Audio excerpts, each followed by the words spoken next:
Third year, हाँ BA third year का Urdu exam जो है उसमें ऑब्जेक्टिव वाले पेपर पे हम लोग बात कर रहे थे।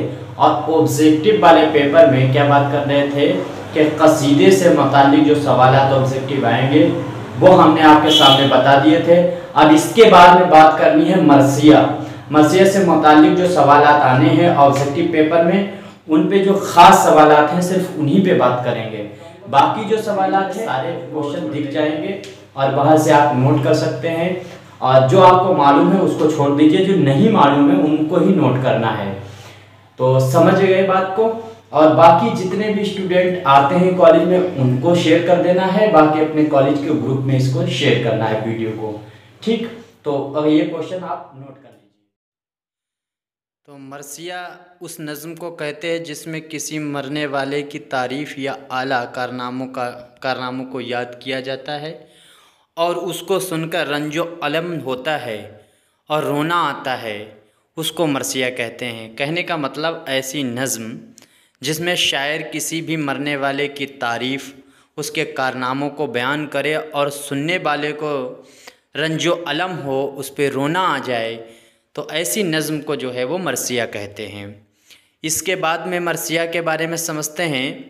ख़ुसूसन शहीदान करबला के लिए कहे गए जिनमें मरसिया जो हैं, यहाँ पे मरसिया नहीं सही लिखा है, टाइपिंग करने वाले ने गलत कर दिया। मरसिया ख़ुसूसन शहीदान करबला के लिए कहे गए जिनमें सामईन रोते और आंसू बहाते हैं। कहने का मतलब यहाँ पे एक बहुत बड़ी आभ्रांति और गलत फहमी है, वो इस बात की कि लोग जो ज़्यादातर हैं मरसिया उसको समझते हैं जिसमें करबला के वाक़यात को, दर्दनाक वाक़यात को, शहीद जो हुए करबला में जो भी शहीदाने थे उन पे जो बयान किया जाता है नज़्म में, उसको ही मरसिया समझते हैं। लेकिन ऐसा नहीं है। मरसिया भी शख्सी मरसिया होता है और इसके अलावा और भी मरसिए होते हैं। तो किसी भी इंसान मरने वाले की तारीफ़ बयान की जाए वो सब मरसिया है, उसके कारनामों को बयान किया जाए। दूसरी चीज़ याद रखना कि उर्दू अदब में जो भी असनाफ़ आई है वो अमूमन अरबी ही अदब से और अरबी ज़बान से आई है। तो इसी तरह से इसके बारे में भी समझ सकते हैं। मरसिया की इब्तदा अरब की शायरी में हुई जिसकी ज़बान अरबी थी। कसीदे की भी इब्तदा जो है वो अरब से हुई है और याद रखना मसनबी भी अरब से ही आई है। इसके अलावा जो है इनके उर्दू छोड़कर तमाम जो इसनाफ़ हैं उनकी जो लफ्ज़ हैं, चाहे वो कसीदा हो, मसनबी हो, मरसिया हो, ये सभी अल्फाज जो हैं वो अरबी के हैं। इसके बाद में दक्कन हिंदुस्तान में कैसे हुआ? हिंदुस्तान में मरसिए का आगाज़ दक्कन में हुआ। और ये भी याद रखना कि अमूमन जो उर्दू के असनाफ़ हैं उनका सभी का आगाज़ जो है वो दक्कन में हुआ है। जैसे कसीदा है उसका आगाज़ मसनबी है, नज़्म है या मरसिया है, इन सभी का आगाज़ जो है वो दक्कन से हुआ है। दक्कन में शिया मसलक के लोग रहते थे, यानी नवाब जो पहले थे वो अमूमन शिया ही होते थे। इनमें शोरा भी थे। इनमें कुली कुतुब शाह ने मरसिया लिखे हैं। कुली कुतुब शाह ऐसा शायर है जो उर्दू का पहला दीवान गो शायर तस्लीम किया जाता है और इसने तकरीबन 12 तखल्लुस इस्तेमाल किए हैं अपनी शायरी में। ये ऐसा शख्स है जिसने गज़ल का भी सबसे पहले नमूने पेश किए, मरसिए के भी, कसीदे के भी, और नज़्म अगर बात की जाए नज़्म की शुरुआत कहाँ से हुई तो भी उसमें भी कुली कुतुब शाह का बहुत ही अहम रोल है। इसके बाद में कुतुब शाह मुल्ला वजही के नाम इब्तदाई मरसिया निगारों में आते हैं, यानी कुली कुतुब शाह और मुल्ला वजही जो उनके ही दरबार, उनका साथी शायर थे। लखनऊ में नवाब शिया थे, इसीलिए मरसियों को लखनऊ में मरकज़ी हैसियत हासिल हुई।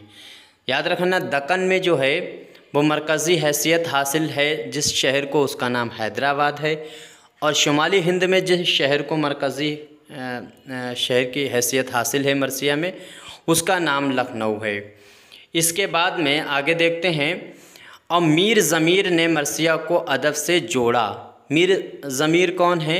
ये बाबर अली अनीस जो हैं उन्हीं के ख़ानदान से हैं। मीर अनीस के फ़ादर हैं और मीर हसन के, और मीर हसन जो है वो इनके अनीस के दादा हैं। इसके बाद मीर अनीस की मंजर निगारी सबसे आला दर्जे की है। याद रखना, मंजर निगारी में सबसे आला मकाम रखते हैं मीर अनीस। मीर अनीस ने नक्शा यानी मंजर निगारी में सभी मरसिया गो शायरों को पीछे छोड़ दिया। ऐसा मंजर खींचते हैं अनीस के सारे चित्र, सारी जो तस्वीरें हैं वो आपके सामने और सारा वाक़या आपके सामने नज़र आने लगता है। मरसिए का मौजू करबला की जंग और शहादत अहम है। कहने का मतलब ये अहम है, ज़रूरी नहीं है कि करबला पे ही और करबला की जंग पे ही मरसिए लिखे जाएं। मरसिए में मसनवी, मदाह, ख़वानी और कसीदा और गज़ल के औसाफ भी शामिल हैं। इसके बाद में मिर्ज़ा मोहम्मद रफ़ी सौदा ने मरसिए कहे जो मुसद्दस और मसलस की शक्ल में थे, फिर करबला पर भी मरसिए लिखे।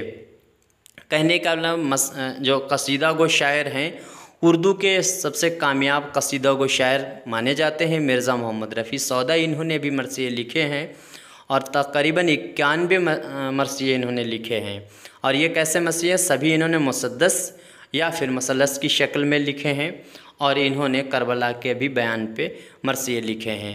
मरसिया में ज़मीर ने सरापा और ज़मीन जो है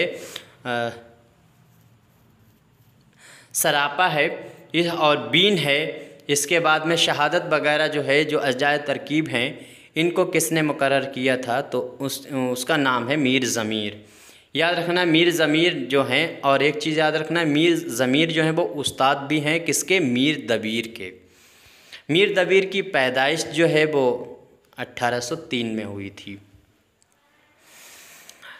1803 या फिर 1802, एग्जैक्ट मुझे नहीं याद है। 1802 है शायद और 1803 बाबर अली अनीस की पैदाइश है। लेकिन मरसिया निगारी में मीर अनीस ने आला शायर जो तस्लीम किए जाते हैं, मीर अनीस जो हैं सबसे आला शायर तस्लीम किए जाते हैं मरसिया में। कसीदे की तरह मरसिया की भी इब्तदा अरब से शुरू हुई और हिंदुस्तानी मरसिया का आगाज़ दक्कन से हुआ। ये बात अभी पहले हो चुकी है। ये जो BA थर्ड ईयर का एग्ज़ाम है उसके लिए बहुत ही इम्पोर्टेंट क्वेश्चन है। बस BA थर्ड ईयर के लिए ही मैं इन क्वेश्चनों को लेकर आता हूँ। क्लास में तो जो स्टूडेंट हैं वो सब पढ़ लेते हैं। मैं सोचता हूँ कि जो क्लास के साथ में मेरे चैनल पे जुड़े हैं उनको भी ये पहुँच जाना चाहिए, और जो कॉलेज का ग्रुप है उसमें भी इसको शेयर कर दीजिए और सभी साथियों को शेयर कर देना ताकि सभी को पता चल जाए। मेरा कोई इसके पीछे स्वार्थ नहीं है, शेयर करने से मुझे कोई फ़ायदा होने वाला नहीं। दिल करे करना, दिल करे ना करना। मेरा कहने का मतलब सभी स्टूडेंटों तक क्वेश्चन पहुँच जाए जो कॉलेज के आते हैं। बाकी लाइक है, सब्सक्राइब है, इससे मुझे कोई मतलब नहीं। जी चाहे करो, जी चाहे ना करो। इसके बाद आगे देखते हैं क्या है। आगे है मरसिया को शुमाली हिंद में लखनऊ और दक्कन में हैदराबाद मरकज़ी शहर के नाम से तस्लीम किए जाते हैं। यानी 2 शहर, दक्कन में हैदराबाद, शुमाली हिंद में लखनऊ, इनको मरकज़ी शहर तस्लीम किया जाता है मरसिया के लिए। ख़ास तौर से दोनों शहर जो हैं वो शिया मसलक से ताल्लुक़ रखने वाले शहर हैं। मरसिया को सबसे ज़्यादा लखनऊ शहर में ही उरूज हासिल हुआ। पहला इस्लामी, इसके बाद में एक ये याद रखना, एक रिसाला था इस्लामी महनामा जो था वो उसका नाम मुहर्रम था। मुहर्रम याद रखना। गालिब ने अमूमन मरसिए लिखे, वो सब शख्सी मरसिए हैं।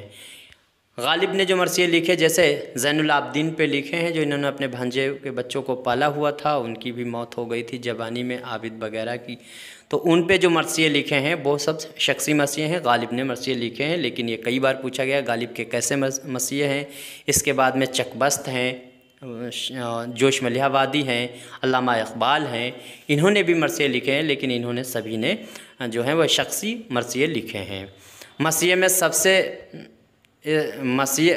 सबसे इस्तेमाल होने वाली हैयत का नाम मुखम्मस है। मुखम्मस ऐसी हैयत है जो सबसे ज़्यादा मरसिया में इस्तेमाल हुई और इसी का इस्तेमाल दबीर ने भी किया, अनीस ने भी किया, चकबस्त ने भी किया है। और इसमें क्या होता है, इसमें 5 मिसरे का एक बंद होता है। 4 मिसरे एक ही रदीफ़ काफ़िया पे होते हैं और 5वां मिसरा पहले जो शुरू में रदीफ़ काफ़िया कहा गया है उससे मुतालिक होता है, जुड़ा हुआ। आदमी नामा वगैरह देखो जैसे सब मुसद्दस में लिखे हुए, उनको देख सकते हैं मुखम्मस लिखे हुए। मरसिया दाग, एक मरसिया है, मरसिया दाग, ये जो है शख्सी मरसिया है जिसको अल्लामा इकबाल ने लिखा था, और ये दाग दहलवी पे लिखा हुआ मरसिया है।